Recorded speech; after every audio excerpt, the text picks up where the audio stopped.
Greater Boston starts, of course, with taking care of the youngest members of our community. And for this week's Wednesday's Child, it is such a pleasure to do this. We're highlighting an adoption success story. This is incredible. Levan spoke with a family who took in their son's classmates after learning they had something in common. Building a forever family starts with levels of community. Leslie and her biological son, Louis, live in a loving area in Chelsea. They've been so inclusive and so supportive of this whole process. Being a single mom, the thought of it never crossed my mind, not one bit, until I see how much they show up for me. And while in school, Mrs. Gold, Louis's teacher, taught her students to look out for one another. The way I run my classroom has always been to have a wolf pack, and the students always know that we're a community, we're a family, and everybody has their strengths and weaknesses, and we use our strengths to help each other.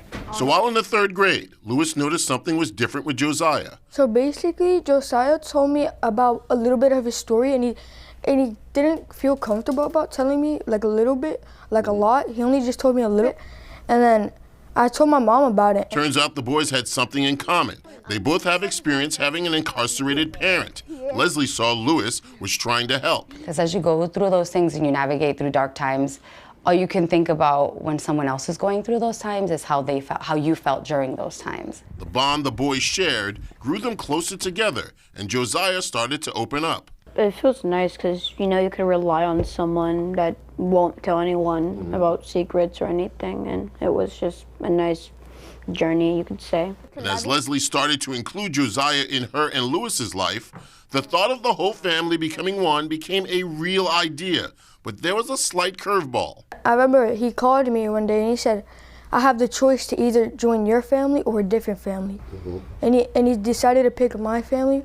National Adoption Day came, and now Josiah has the forever family he was hoping for. To be part of this family, I think it was very beautiful because I just wanted to have a family like this for almost all my life. And Leslie has 2 sons to laugh with and create memories. We're up late doing homework, and I remember this one time we laughed so hard. It might have been 11 o'clock, and I was like, guys, we have to go to bed. Something happened. They laughed so hard, and I looked at them, and I was like, this is what this is about. They are just a beautiful family.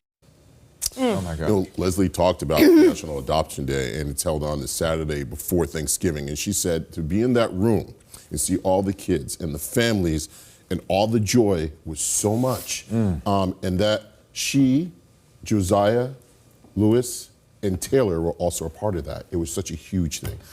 We were talking to them I talked to them for like maybe an hour. And you know when you leave a room, you're like, okay, this is a great job. My job's fantastic. We get to meet some pretty spectacular people. Yeah, exactly. I know. Chris has 2 boys, so I think that really seeing choked those him brothers. up. Oh my Seeing gosh, them right? together, They're going to grow up as brothers. and how they bonded, Yeah, it was and what the future is going to look like. for children, you know, to know and be known. Right. That's the most important thing to a child, and what a compassionate woman to reach out to that classmate. It's fantastic. That way. What a great story, Amazing Levan. story. Thank Love that you. family. Thank you, Lev.